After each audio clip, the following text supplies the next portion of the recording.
you can think about everything that is in your control. You know, the guitar, the pickup, the preamp or the DI effects and all that kind of stuff. And it's really about crafting your particular sound for what you're trying to do.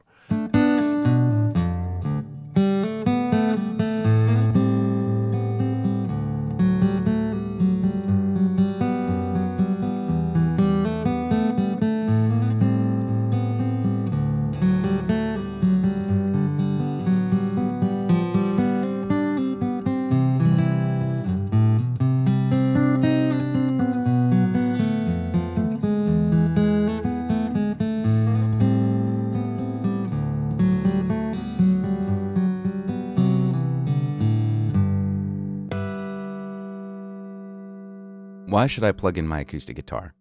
Many of us have asked ourselves the same question. To some, plugging in an acoustic guitar may seem foreign, unnatural, or even blasphemous. The world of pickups, preamps, pedals, and amps can be tricky to navigate, and sometimes it might just seem like more trouble than it's worth. But there are some good reasons to plug in, from amplification to tone shaping and recording. For this episode, we're joined by guitarist and sound engineer Doug Young to discuss how and why to plug in your acoustic guitar. We get into the difference between pickup types, how to avoid feedback during live gigs, shaping a guitar's tone or avoid coloring it at all, and much, much more. Doug is a fingerstyle guitarist, composer, and author, and is a contributing editor for Acoustic Guitar magazine. He is an active teacher and the author of several instructional books, including Acoustic Guitar Amplification Essentials, and a number of other books devoted to fingerstyle guitar. Doug is also an experienced recording engineer who has taught workshops on recording for solo guitarists and now specializes in capturing the nuanced sound of solo acoustic guitar.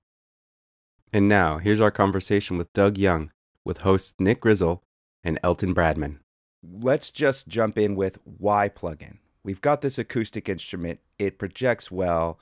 Why should we plug it in to an amplification system? Well, you know, there's a couple reasons, I think. The big one, though, the obvious one, is you want to be louder, right? That's where it all starts. The more interesting question is kind of the next level of why do you want to be louder? There are multiple situations in which you might want to play and be louder, and it really affects what gear you choose and your approach to it, depending on what you're doing. Are you playing to your friends at home? Are you playing a small house concert at home and you just like the guitar to be up a little bit?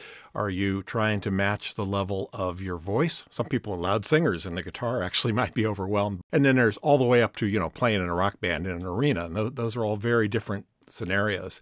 For somebody doing, you know, playing in a coffee shop or something, you're just trying to maybe raise the guitar over the ambient noise.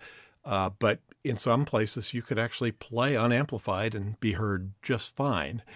On the other hand, obviously, if you get in beyond a larger audience, 100 people, 1,000 people, whatever the size audience is, there's no way the guitar is going to be heard. It's a pretty quiet instrument. Those things all come with their own pros and cons, in terms of the gear you choose and how you choose to amplify it. So I think you sort of start by asking yourself, why do you want to amplify?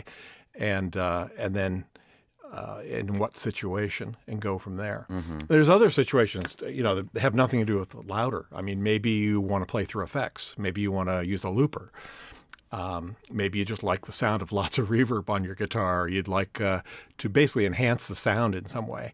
And that's kind of an interesting trade-off. I mean, a lot of us just love the sound of the acoustic guitar naturally, and that's what draws it to us. But there's other people that are, much more interested in a process sound, and they want chorus and reverb and echo and flangers and, who knows what. And the only way you can really get that is to somehow amplify the guitar and get your sound piped through that kind of effects. Yeah. Doug, that brings up another question that I had. When you're recording acoustic guitar, it's real easy just to put up a couple of good mics and get a good tone. But is there ever an instance where you want that plugged in sound maybe on its own or maybe mixed in with microphones? And what would that do for recording? Yeah, I mean, for recording, me personally, I almost always just use mics, except in a situation where I want a little punchier sound or a little more definition. And there's situations, for example, baritone guitars are really muddy and difficult to record, and a pickup adds just a little bit of definition to the note. So a lot of times I'll blend that in. But, you know, a lot of the newer, more modern players, the guys that record for Candy Rat and so on, they're looking for a bigger than life sound. And a lot of those guys are recording with pickups. And one of the things you can do with that pickup is bring in a low end that you're never going to get out of a microphone. So they bring in this big punchy low end. And it just sounds huge because they're probably recording with mics, but also with the pickup. And they can even put effects and things on the pickup. You know, in fact, there's people that put octave dividers on the pickup to give themselves an octave below.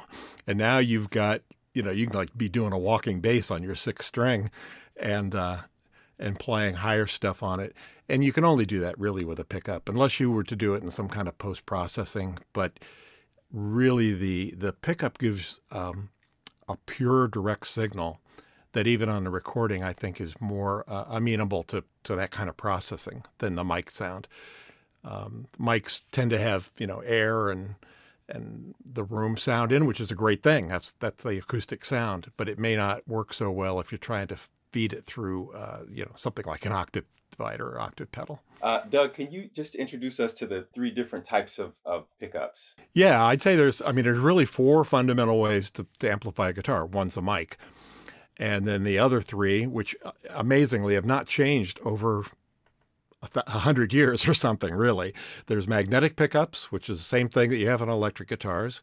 They basically are a magnet with a coil around them. They go in the sound hole on an acoustic guitar usually, and they sense the motion of the string breaking the magnetic field. And it's exactly the same as an electric guitar, but if you play electric guitar, you know there's tons of different pickups. Everyone's voiced differently. And so some of these pickups are at least attempt to be voiced to sound more acoustic, and everyone sounds a little different.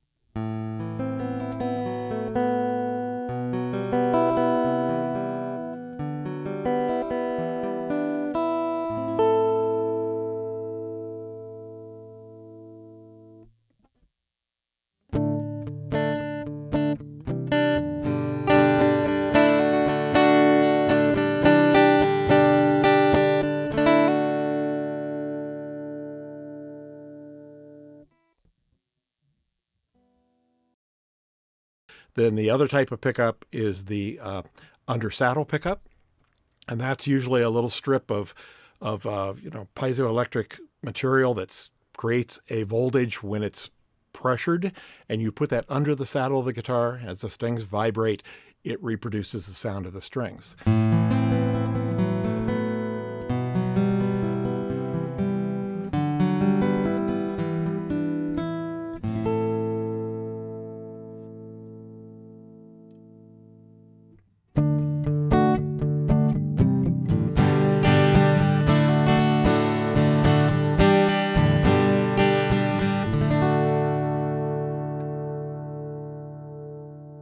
And then the third type of pickup is the soundboard transducer, which is similar to the undersaddle pickup, except you don't put it under the saddle, and therefore you don't sense the pressure of the strings. Instead, you put it usually inside the guitar, right on the soundboard, and it's actually picking up the vibration of the top of the guitar. And that's just a little more removed from the strings, and you're picking up the wood moving instead of the strings moving.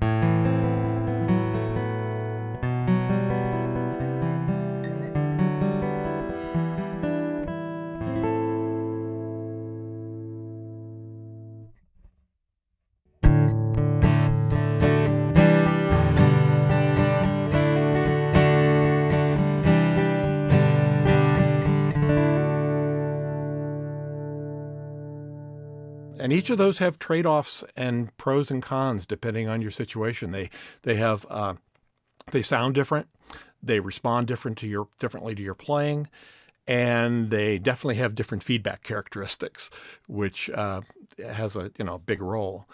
They also will interact differently with effects and things. I mean, for example, there's people that are going for maybe you want to use an acoustic, but you'd really like to rip out a rock lead and you want to use an overdrive pedal. You're probably better off most of the time with a magnetic pickup, although some people use under saddles and do that. Soundboard transducers, you're probably going to have a lot of problems with feedback, and it may not even sound as good. Of course, never say never. Somebody will do whatever and combine these things in a way you don't expect. So those soundboard pickups, if someone's plugging in and they just immediately get feedback or they've got a lot of issues with that, is that possibly the main culprit most of the time? Yeah, I mean, in order of feedback resistance, the worst thing is a mic. That's going to feedback the most. The guitars, even a mic out in front of the guitar can be used depending on the situation. It's all about the volume that you have on stage. You could be playing really loud. You could have a huge PA system, way out in front, be playing on a big stage. If your stage volume is low, you could be okay. But most of the time when you're playing loud, the stage volume isn't okay. A mic will feedback. That's the worst scenario. Next up is a soundboard transducer. And the problem there is that it's sensing the motion of the top of the guitar, which you can almost view as turning the whole top of the guitar into a microphone. It's a moving membrane. And as it moves, it's translating that, which is pretty cool because it sounds really woody and sounds very acoustic. It's one of the more natural sounding pickups. But if the sound coming back from the PA is making your top vibrate, now you've got feedback. And it might not even be the howling kind of feedback. You start getting into weird tone things. The minute the top is starting to vibrate, well, it's contributing to the sound, and you get kind of a low woofy thing going on. Then you've got undersaddle pickups, which are much less feedback prone because they're mostly, they partly pick up the top moving, but a lot of it is coming from the string pressure as the string vibrates. And then magnetic pickups are just like electric guitars, and they're the least feedback prone. The thing is that we're talking about sound, which it can be tricky, right? Mm-hmm.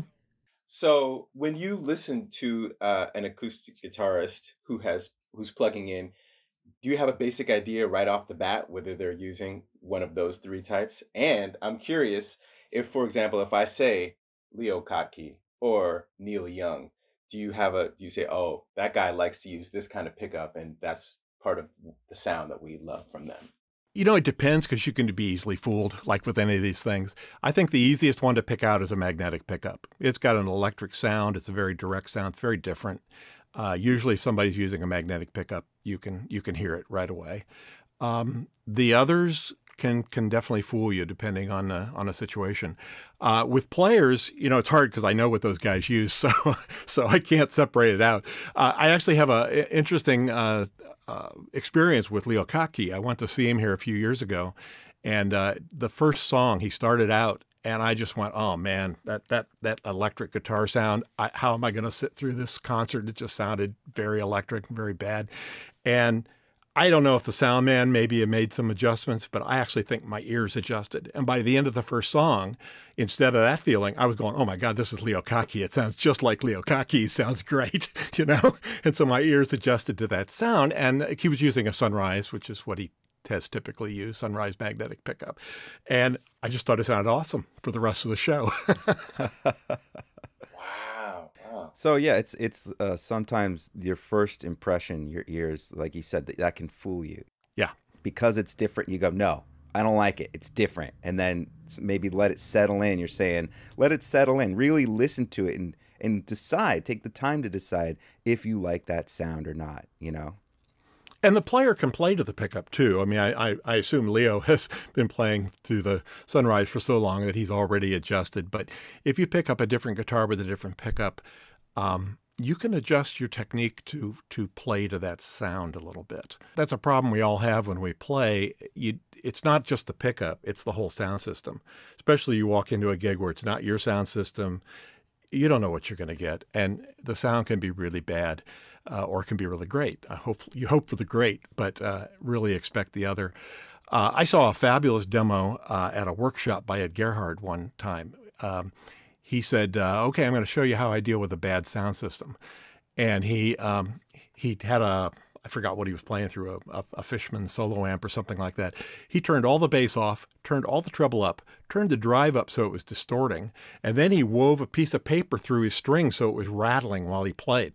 And this was just horrible, it was just awful. And then he played a really pretty slow ballad, and it was gorgeous. He did it all with his technique. He just played to the sound. He eased up. He didn't play so hard so that he wasn't overdriving the system. He adjusted his touch so he was getting a little warmer sound out. And he just turned that nightmare sound into something that was really listenable, which was a fabulous lesson. We can control the sound, and we can make the music overcome the challenges of the sound system. That's amazing. That's amazing. Can you imagine that different pickups might bring out different facets of your playing?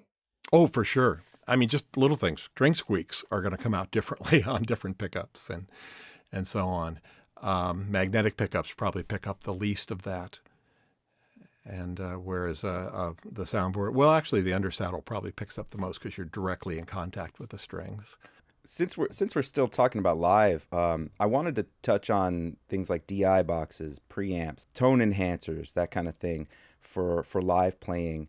I've seen DI boxes as affordable as $20-$30, and then I've seen some that are $1,000. Yep. What is the difference there? Obviously there's a lot of differences there in craftsmanship and how much work and the parts and all that. But what are the real differences? What is it doing to make that sound worth, getting $1,000 preamp pedal or something like that? Well, I think there's two categories that you have to separate with those kind of things. One is, sort of pure sound quality. And that's really subjective, because, I mean, as guitarists, what we consider a good sound might be a distorted amplifier. And that's not, in the abstract, in the absolute sense, that's not a good sound. That's not a high fidelity sound. But we like that sound, right? We like the sound of a guitar, especially in the electric world. But even on the acoustic side, a little bit of distortion, a little bit of nonlinearity, a little bit of saturation, they call it, when it's distortion that's nice, it warms up the sound. And so there's a certain point where a piece of gear that isn't, technically high fidelity, you might like. On the other hand, gear that's got noise in it, that's a red flag. Obviously, you probably don't want hiss and hum and stuff like that. We should probably separate out. I mean, people throw those words around. Technically, a DI is usually just a transformer device. It just has an input, and it changes your high impedance, unbalanced guitar signal to a low impedance, balance signal that can go into a PA system, and it can run a cable for 1,000 feet if it needs to and not lose any signal. Whereas if you had a long guitar cord, you'd actually start losing highs and introducing noise and so on. So a basic DI, that's all it is. Then you get into a preamp, and a preamp is an active thing that has an amplification circuit, and it may also have this low impedance output, so it acts like a DI. But the preamp could have anything in it. It could have, first of all, it's got features like mute switches and tuners maybe, but also EQ. It could amplify the signal. It could have multiple effects. It all depends on the preamp. And the preamp can color the sound too, right? I mean, there can be a tube in there. Yeah, absolutely. I mean, there's sort of two approaches that people use. One is to say absolutely pristine, doesn't alter your sound. An example is the Grace Felix preamp. That's a high-end preamp. That's their studio M101 preamp, I believe, that they put in the floor pedal and just made it more robust and ready for the road. So it's a totally clean, uncolored preamp. And then you've got other people. Let's see, we reviewed for AG the orange preamp some years ago that's got tubes in it, and it's got a thing called heat that you turn it up. It's basically a distortion knob. And so they're deliberately trying to color the sound. And it's just a matter of taste. What do you want? Does your guitar need fattened up? Does it need a little bit of edge to it? What kind of music are you playing? Are you playing almost classical music where you want sort of a purity of sound? Or are you playing a little bit of a grungy alt rock, alt country, whatever, and you want a little bit of grit in your sound? And you could pick your device based on that. On the DIs themselves, I mean, just raw DIs. In fact, we just reviewed one for acoustic guitar that was, I believe, $1,300. And I like to say, there's ones out there for $20, $30. A lot of that has to do with the transformer and the cost. Some of those high-end ones have very expensive transformers. Now, what do you get for that? It's a different kind of sound, different kind of color. Some of those things have a $400 or $500 transformer, and that's what the raw component costs. Up to you whether that makes a difference in your sound or not. I think that to some extent the higher end gear may translate to some extent to feel on the part of the performer. There's an element of having headroom. Some of this might not be obvious to the audience, but the player may actually feel like they've got something that makes them play better, makes it feel better. but it's very subjective, and mostly you have to find something that works for you. There's also a road sturdiness issue. You know, that the $29 DI may not survive the roadies running a truck over it. So it all depends. It all depends on what your playing situation is. If you baby everything and you've got the thing in your gig bag and you're just going down to the coffee house once a week, maybe the low-end piece of gear will survive just fine. But if it's being thrown across the across the back of the stage into a truck, you need a little higher end, more robust gear. So say you walk into a mid-sized room, let's say, I don't know, 300 seats, you shake the sound man's hand, you sit down. Tell me your train of thought as you begin trying to get a good sound in this space that you've never seen before. Yeah, that's really tough, and to some extent, you kind of have to trust the sound guy because he's hearing what it sounds like out front, and you're not. So it can be very deceptive. A lot of people do like to have EQ on stage where they can control things. To me, that's always, you like to have control. It's nice to have your own control. On the other hand, I'm always a little suspicious that what I'm adjusting matches what what the audience is hearing. So I think the best thing is to try to talk to the sound guy, tell him what kind of sound you want. Maybe, have you ever heard this band, or have you ever heard this guitarist? Because that's what I'm going to go for, and it makes a big difference if I'm saying I want to sound like Alex DeGrassi, or I want to sound like Monty Montgomery, who's more of a distortion overdrive kind of thing. One thing you can do that really helps if you have a looper, even if you don't use a looper, it's handy to have a looper because you could play something, hit the looper, and then you can put the guitar down and go walk out in the audience and hear what it sounds like. Great. And so now you can say to him, hey, too much bass, or something. But it's tricky because, you walk into that room, 300 people, and you're going to do a sound check when it's empty. The sound's going to totally change once, hopefully, your 300 people come in to see you. That's going to really change the sound. So you've got to rely on the sound guy to adjust for that and make sure he's doing the right thing. But you're not thinking that maybe what you're hearing, I mean, you can have like a stage mix and then, you just let the sound man be responsible for what's happening in the audience. Well, yeah, definitely the stage mix. I mean, that's really important, actually. For your own playing, you want to hear something you like. So, in fact, I would probably worry more about that when I was setting up. If I didn't have the looper thing, couldn't go out in the audience and hear what they sound like, I at least want to be able to not have it be a problem on my side. And often we suffer, because a lot of times the monitors are the cheap part of the PA system in a lot of cases. And so you get there and say, oh, wow, great sound system. And then you get up on stage and hear what the monitor mix is like and go, oh, man, this isn't good. But you got to get the level right for you. You want to make sure you're not fighting feedback, and hopefully get a sound that you're comfortable with that sounds good. And that could be, that could be anything. Maybe you want reverb in your monitors. Maybe you want no reverb in your monitors. So you're just hearing a sort of a basic sound and you're not distracted by whatever kind of thing's going on out in the room. I think, the sound check is a really important thing. So the first tip would be, get your sound dialed in on stage. Make sure you're comfortable.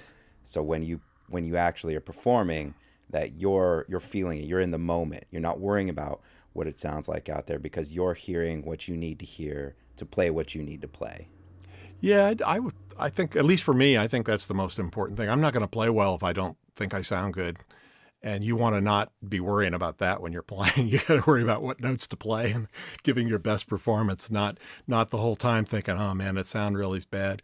There's not much you can do about the out front sound unless, like I say, you go out there and listen to it, or you get some feedback from the audience or something. But mostly I think it's about establishing that working relationship with the sound guy as well as you can, and seeing it. Just trust him as your partner. Mm-hmm.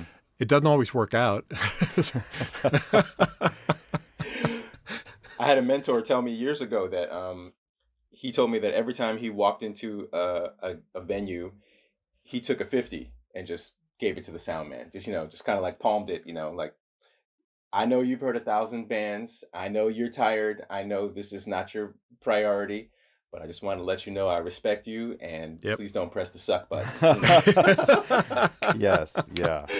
Yeah, but do you walk into a venue with certain frequencies that you want to EQ, knowing like even if the sound guy doesn't know the references that you may mention, Alex DeGrassi or whatever, if you say, one of the things I learned from watching you on YouTube is the mids. Like it's a very problematic area. So do you go into it thinking, please cut these frequencies, please boost these frequencies? Usually that kind of stuff I've tried to take care of in my own rig. I mean, if I know that I want to cut those, I'll try to give them a good signal. The goal would be, and a lot of times I've either pre-EQ'd, I've got an EQ with presets on it, so I can tune that in for the guitar. Usually that's kind of a guitar and pickup dependent thing. I also have been using Tone Dexter, which is an IR device. That's a whole nother topic, and I've got that dialed in so that I think it sounds good at least.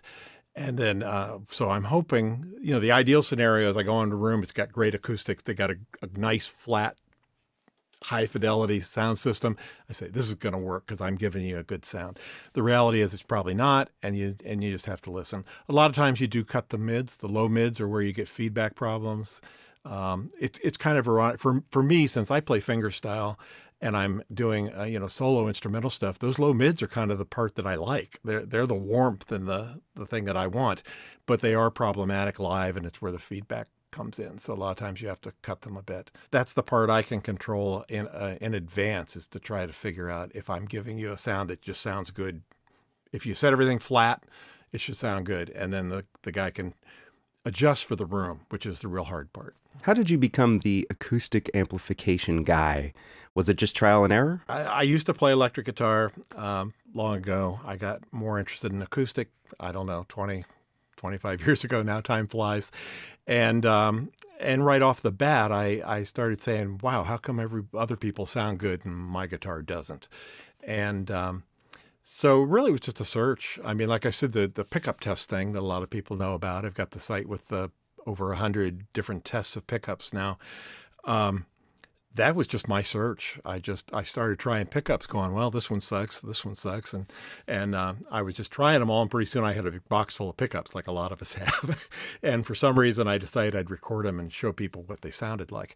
But they were almost all essentially my failed experiments at getting a good sound.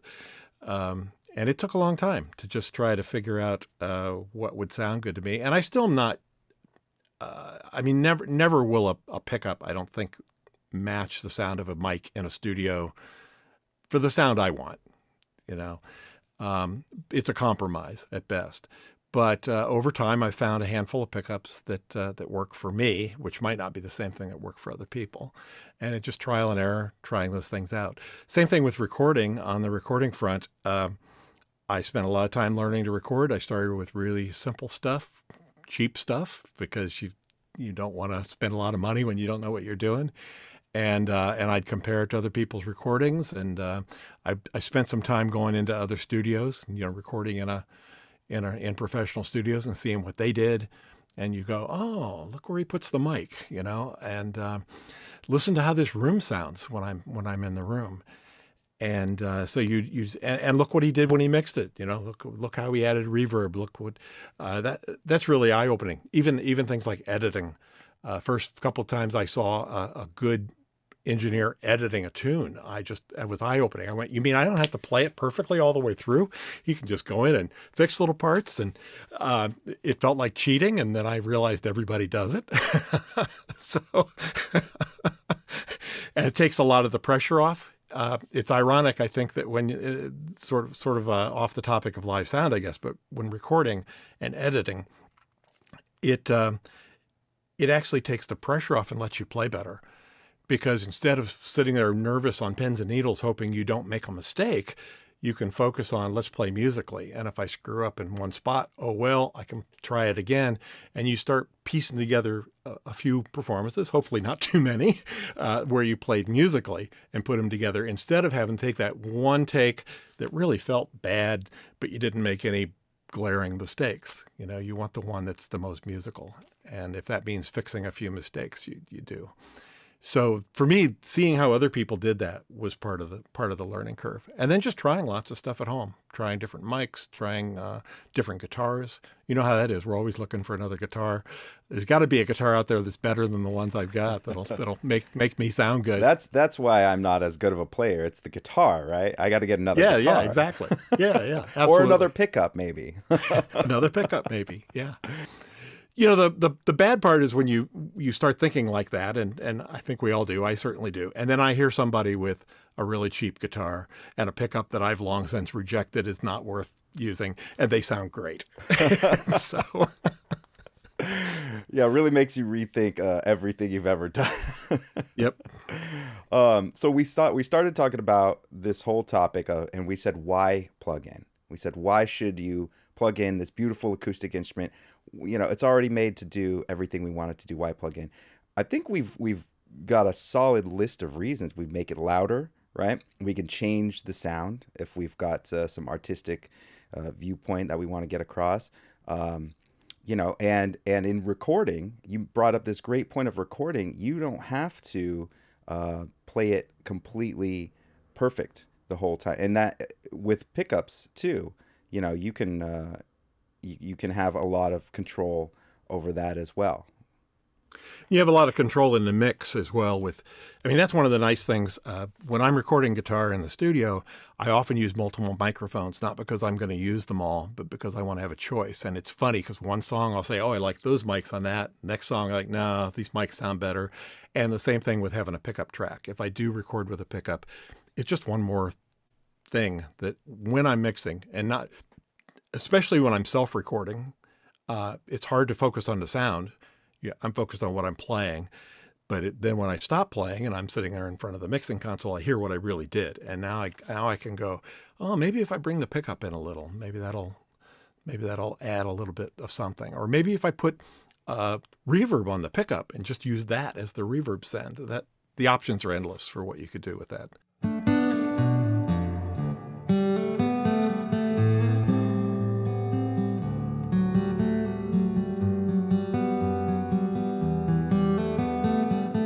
Well, we should probably mention the acoustic amplification book that AG has that I did.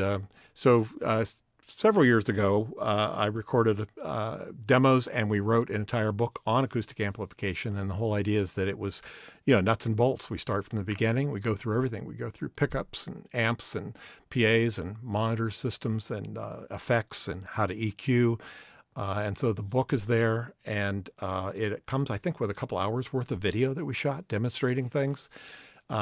So that was a lot of work, and I was really happy with how it turned out. And I would think a lot of people that are starting to figure this thing out would benefit just from reading it, I hope. We tried to keep it rooted in principles, not so much about specific gear. I'm sure we mentioned a lot of specific gear, and that gear, some of it's been replaced by newer things by now, but the principles still all apply, and I think it's still relevant. So yeah, and I just wanted to make a mention. I don't know if you know this, Doug, but some of your videos are in our top 5 most viewed on YouTube, top 10. Oh, really? Oh, okay. Yeah, like 250,000 views, no joke. Oh, so wow. Well, you are a popular guy. Well, that's cool. That's good. Yeah, we did, the other projects that I've done for AG that are somewhat related here, just all the recording videos. Got a lot of I don't know, 2 or 3 at least things on recording, which is slightly different than pickups, but some of the same principles apply. It's all about getting the sound and how you dial it in, how you what effects you apply, and how you approach it. Yeah. So that's been fun, and I look forward to doing more of that. Well, everyone, that's the end of part 1. If you'd like to hear the rest of this episode on plugging in your